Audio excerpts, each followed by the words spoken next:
n'elu ịmalite chi ga-abụrụ amalizere ehihie n'olu edozi Ndewonu, afọ m bụ Chioma Oji. Achọrọ m iwetara unu ọtụtụ ilu Igbo.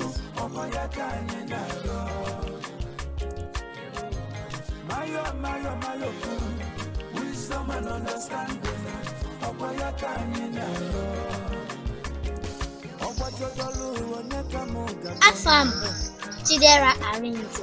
Ilu bụ mmanụ ndị Igbo ji elu okwu. Afọ m bụ Chioma Arinze. Gee ntị ka ị nụọ ilu dị iche iche.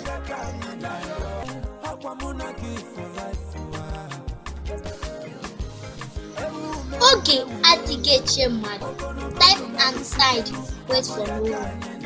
Gidigidi bụ eze. Unity is strength.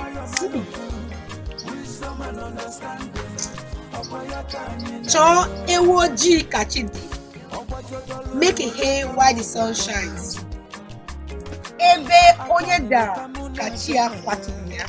Wherever a man falls is where his or her God left him.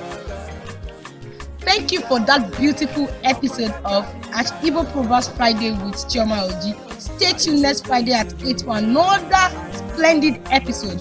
Follow for more reference on Twitter at Igbo Proverbs _ Follow me on IG at Chioma Oji. Thanks and bye.